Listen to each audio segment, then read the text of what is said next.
நண்பர்களே, இன்று வரலாற்றுக்கு முந்தைய காலம் மற்றும் வரலாற்று காலம் என்பன பற்றி அறிவோமா?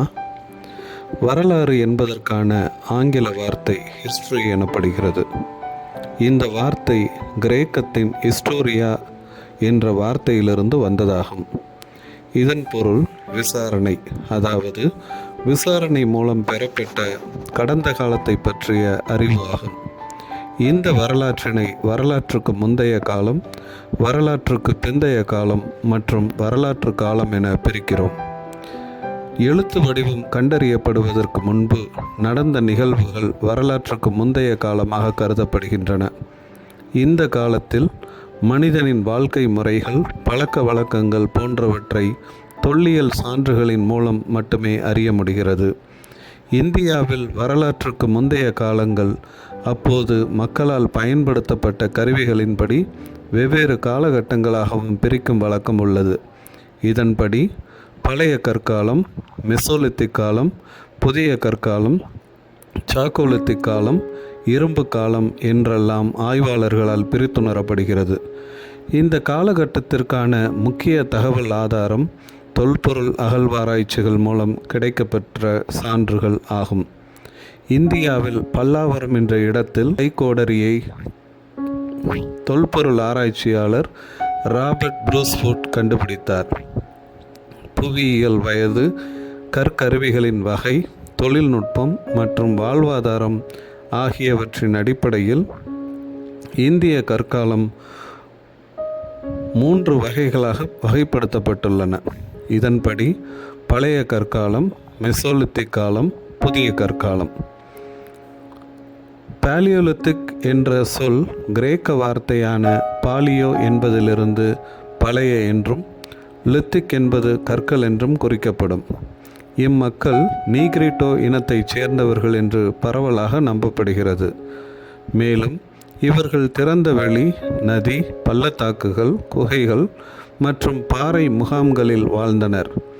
இவர்கள் உணவு சேகரிப்பவர்களாகவும், காட்டு பழங்கள் மற்றும் காய்கறிகளை சாப்பிட்டவர்களாகவும், வேட்டையாடி வாழ்ந்தவர்களாகவும் இருந்தனர். வீடுகள், மண்பாண்டங்கள், விவசாயம் பற்றிய அறிவு இவர்களுக்கு இல்லை. பிற்காலத்தில்தான் அவர்கள் நெருப்பை கண்டுபிடித்தார்கள். இம்மனிதர்கள் கைக்கோடாரிகள், சாப்பர்கள், கத்திகள், புரின்கள் மற்றும் ஸ்கிராப்பர்கள் போன்ற மெருகூட்டப்படாத கரடுமுரடான கற்களை பயன்படுத்தினர். மெசோலித்திக் என்ற சொல் கிரேக்க சொற்கள் மெசோ என்றால் நடுத்தரம் என்றும், லித்திக் என்றால் கல் என்றும் பொருள்படும். எனவே இக்காலம் மத்திய கற்காலம் என்றும் அழைக்கப்படுகிறது. இந்த கால மக்கள் ஆரம்பத்தில் வேட்டையாடுதல், மீன்பிடித்தல் மற்றும் உணவு சேகரிப்பு ஆகியவற்றை நம்பி வாழ்ந்தனர். ஆனால் பின்னர் அவர்கள் விலங்குகளையும் தாவரங்களையும் வளர்த்து அதன் மூலம் விவசாயத்துக்கு வழிவகுத்தனர். முதலில் வீட்டு விலங்குகளாக வளர்க்கப்பட்ட விலங்கு நாய் ஆகும். செம்மறி ஆடுகள் மற்றும் மாடுகள் மிகவும் பொதுவான வீட்டு விலங்குகளாகும். இந்த கால மக்கள் மரணத்திற்கு பிந்தைய வாழ்க்கையை நம்பினர்.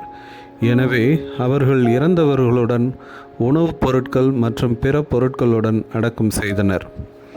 புதிய கற்காலம் என்ற சொல் கிரேக்க வார்த்தையான நியோலித்திக் என்பதிலிருந்து உருவானது. நியோ என்றால் புதியது என்றும், லித்திக் என்பது கற்கள் என்பதையும் குறிக்கும். இது மனிதனின் சமூக மற்றும் பொருளாதார வாழ்க்கையில் பல முக்கியமான மாற்றங்களை அறிமுகப்படுத்தியதால் இது புதிய கற்கால புரட்சி என்றும் அழைக்கப்படுகிறது. புதிய கற்கால யுகத்தில் மனிதன் உணவு சேகரிப்பவனாக இருந்து உணவு உற்பத்தியாளராக மாறினான். இக்கால மக்கள் மெருகூட்டப்பட்ட கற்களால் செய்யப்பட்ட கருவிகளுக்கு கூடுதலாக மைக்ரோலித்திக் கத்திகளை பயன்படுத்தினர். இம்மக்கள் நிலத்தில் பயிரிட்டு ராகி, கொள்ளு, சோளம் ஆகியவற்றை பயிரிட்டு கால்நடைகள், செம்மறி ஆடுகள் மற்றும் வெள்ளாடுகளையும் வளர்த்தனர். விவசாயத்தின் வருகையுடன் மக்கள் தங்கள் உணவு தானியங்களை சேமித்து வைப்பதுடன் சமைப்பது, விளைபொருளை உண்பது போன்றவற்றையும் செய்ய வேண்டிய கட்டாயம் ஏற்பட்டது. அதனால்தான் இந்த கட்டத்தில் மட்பாண்டங்கள் பெரிய அளவில் தோன்றியதாக கூறப்படுகிறது. புதிய கற்கால மக்கள் மலைப்பாங்கான நதி, பள்ளத்தாக்குகள், பாறை முகாம்கள் மற்றும் மலைகளின் சரிவுகளில் வசித்து வந்தனர். சாக்கோலித்திக் எனப்படும் செப்பு காலத்தில் கல் கருவிகளுடன் உலோக பயன்பாடு, குறிப்பாக தாமிரம் பயன்படுத்தியதை சாக்கோலித்திக் காலம் குறிப்பிடுகிறது. இது பெரும்பாலும் ஹரப்பாவிற்கு முந்தைய கட்டத்தில் பயன்படுத்தப்பட்டது. இம்மக்கள் பசுக்கள், செம்மறியாடுகள், பன்றிகள் மற்றும் எருமைகளை வளர்க்கவும் மான்களை வேட்டையாடவும் செய்தனர். இவர்கள் குதிரையை அறிந்திருந்தார்களா இல்லையா என்பது தெளிவாக தெரியவில்லை. ஆனால் பொதுவாக மக்கள் மாட்டிறைச்சி உள்பட அனைத்து இறைச்சிகளையும் சாப்பிட்டார்கள். இக்காலத்தில் கருப்பு மற்றும் சிவப்பு மட்பாண்டங்கள் காலம் என்று அழைக்கப்படுகிறது. காவி நிற மட்பாண்டங்களும் பிரபலமாக இருந்தன. குயவனின் சக்கரம் பயன்படுத்தப்பட்டது. இவர்களின் பொருளாதாரம் ஒரு கிராம பொருளாதாரமாக கருதப்படுகிறது.